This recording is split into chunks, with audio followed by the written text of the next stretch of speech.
In many meetings, we observe that people give examples to prove their point, and that misleads the entire group either into inaction or working on the wrong problems. Let us see how that happens. Imagine a situation where the department heads and CEO of a company are meeting to discuss why the on-time delivery performance of the company is poor. Let's say the meeting starts by the CEO asking the production head why is he not able to deliver projects on time. So the production head says it is because he is not getting materials on time.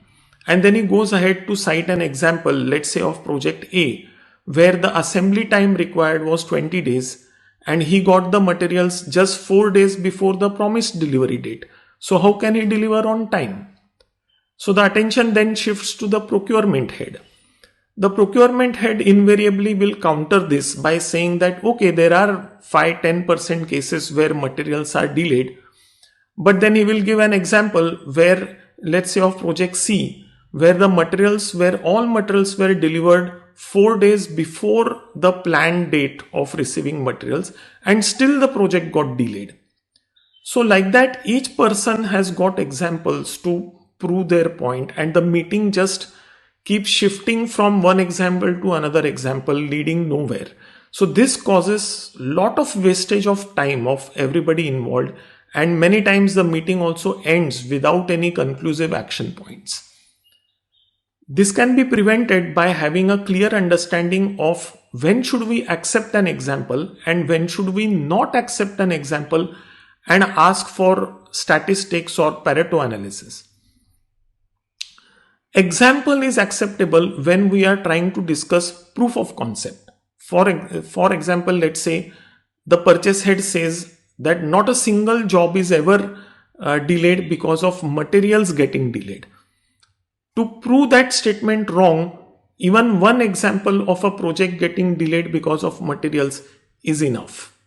But when we are talking about where we should improve and trying to identify improvement points, there we don't want stray cases, because the problem with examples is that especially in a projects environment, we will have examples of every kind of situation possible.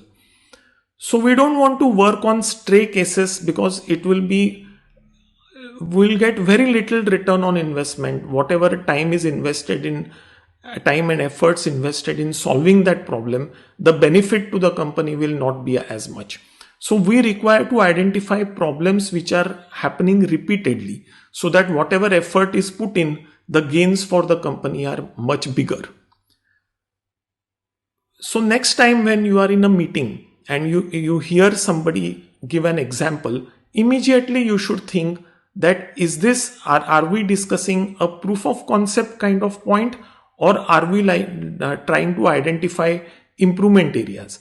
And if you are trying to identify improvement areas, then the person who is conducting the meeting should immediately say that, fine, you have an example, but let's look for statistics. So how many jobs were delayed in last 1 year? Suppose it is 20 jobs. Then how many of those were delayed because of material delay? And how many were delayed because of some other reasons? So that kind of statistics or Pareto analysis will guide the group to working on the right problems.